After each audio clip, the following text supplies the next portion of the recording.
Él es Óscar Lorenzo, psicólogo y coordinador de la Fundación Axis, que ya nos acompaña aquí en Buenos Días Canarias. Muy buenos días. Muy buenos días.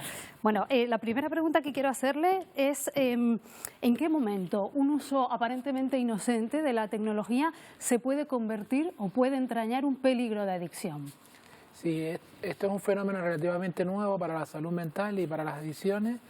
En este momento, hablar de adicción y tecnología, estaríamos hablando concretamente solo de videojuegos, que existe el trastorno por videojuegos como enfermedad adictiva, y luego otra cosa que se denomina últimamente trastorno compulsivo por Internet. Cuando una persona empieza a tener este tipo de trastornos, pues sería muy similar a cualquier otra adicción. Estamos hablando de aislamiento social, irritabilidad, en este caso a la hora de controlar la tecnología o retirar el aplicativo o terminar la partida, si estamos hablando de videojuegos.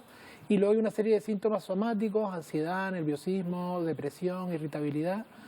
Y por último hay un indicador muy claro y es que la familia nota que hay un cambio brusco en el menor, si estamos hablando de un joven, aislamiento social, pérdida de relaciones significativas, dejan de querer ir a clase, baja el rendimiento escolar y muchos de ellos tienen afectación al sueño, a la alimentación y otro tipo de conductas típicas de cualquier adicción. Me imagino que ustedes en su asociación habrán visto prácticamente de todo. Cuénteme algún ejemplo que le haya llamado particularmente la atención.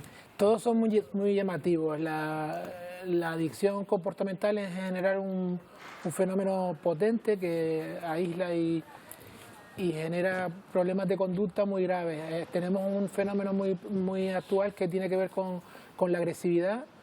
En los últimos años se habla mucho de violencia intrafamiliar. Nosotros estamos detectando que uno de los elementos que está generando mucha agresividad en el entorno interno de la familia tiene que ver con las adicciones, por ejemplo, a videojuegos.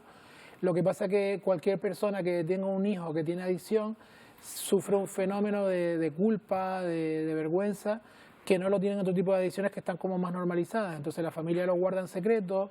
Si además esa adicción no tiene que ver con los videojuegos solo, sino con las apuestas, por ejemplo, pues se le cubren los daños, las deudas, con lo cual todavía está en la esfera familiar, con lo cual está generando una gran violencia intrafamiliar. Esa es una de las cosas más llamativas que estamos observando en los últimos años.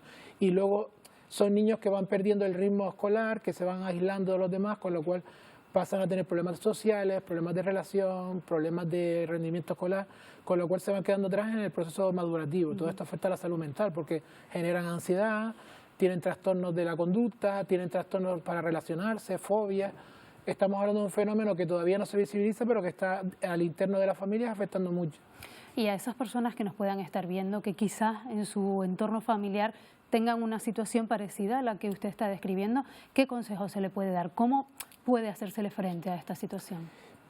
Prevención y más prevención es nuestro mensaje, ¿no? Estamos viendo que en los últimos años estamos haciendo cosas innovadoras desde la Fundación Axis para intervenir de un modo precoz y detectarlos en los entornos escolares, en los entornos de juego y atender a esas familias y esos niños, pero lo más importante es la prevención. La prevención en este caso no tiene solo que ver con el control del uso, que eso es una cosa que es fundamental, pero a partir de una edad tiene que ver más con el modelado de a qué juegan, conocer el mundo gamer en este caso, o qué hacen dentro de las redes, porque la afectación a la vida del menor no tiene que ver solo que pueda desarrollar una adicción, sino todo lo que va asociado a lo que hace cuando juega o cuando está expuesto a las redes sociales. Entonces hay que, por parte del mundo adulto, no solo saber a qué juegan, sino acompañar ese juego para que empiecen a entender que tienen que ser controlados externamente, que aunque el aplicativo, el dispositivo sea de ellos, el móvil o la consola, lo que sea, o el PC donde juegan, tienen que dejarse controlar externamente.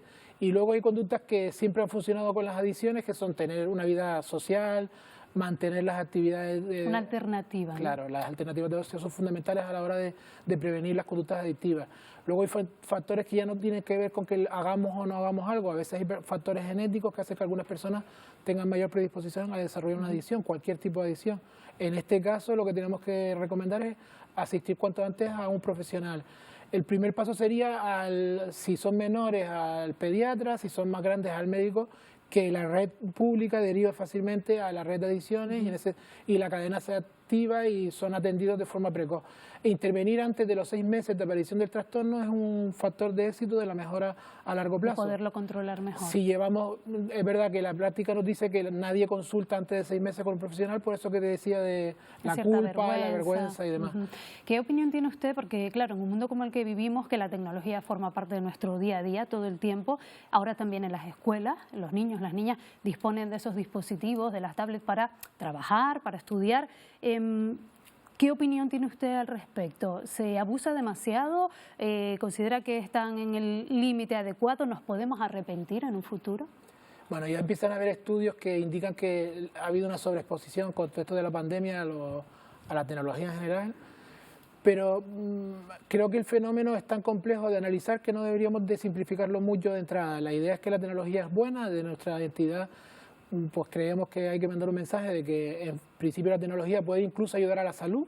Ya hay nuevas corrientes de salud digital que están intentando crear nuevos hábitos saludables a través de las aplicaciones, pero el mensaje a lo mejor es que hay que entender qué es lo que es potencialmente adictivo dentro de ese mundo tan complejo que es Internet, las tecnologías de la información y la comunicación. Entonces los jóvenes te están acercando porque ahí encuentran relación, encuentran significantes, encuentran referentes. Un entretenimiento rápido, ¿no? El tema es que el menor o la familia maneje que buscar con forma compulsiva o para evitar problemas o para evadirse de la realidad de la tecnología te expone a mayores riesgos.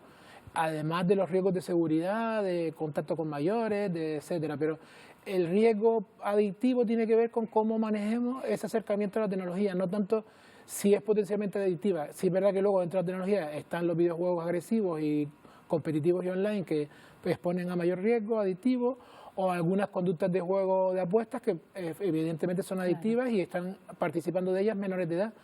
Pero en general el mensaje es, si prevemos el acompañamiento y el razonamiento crítico del uso que hacemos de la tecnología y les informamos a los menores de que se expongan a cortos periodos de tiempo sin datos, por ejemplo, o sin la red, o que sepan parar una partida y ver cómo se sienten, si desarrollan ansiedad, nos estaría dando información de si empiezas a tener una dependencia.